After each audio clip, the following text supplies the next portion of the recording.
Hello, my name is Emma Sevitt, and I am a social studies teacher at the American School of The Hague in the Netherlands, teaching a facing history class.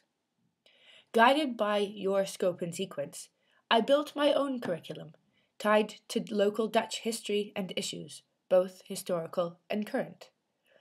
A large piece of this course's curriculum examines what happened in Amsterdam during the war years between 1940 and 45.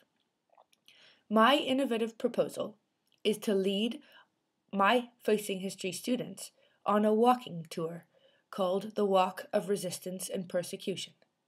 I would like to use an already existing walking guide and add developmentally appropriate additions, including first-hand accounts of those who survived, ex-members of the Dutch resistance movement, as well as the help of educational professionals.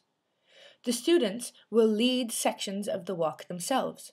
Then, this material will become real. I really want to make an impression on my students that this history is so essential to pass on.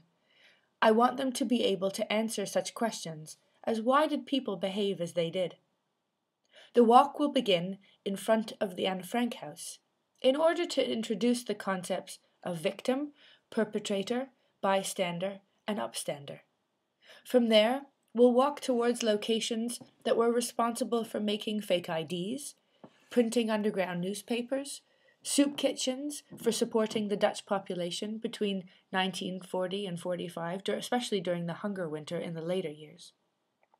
I consider it really important to emphasize the efforts of those who attempted to stand up against injustice. So we visit the statue of the Dokwerker, representing the efforts of those involved in the strike in February 1941. The students will stand there, look at the statue, examine his gestures, take note of his stance and his bravery.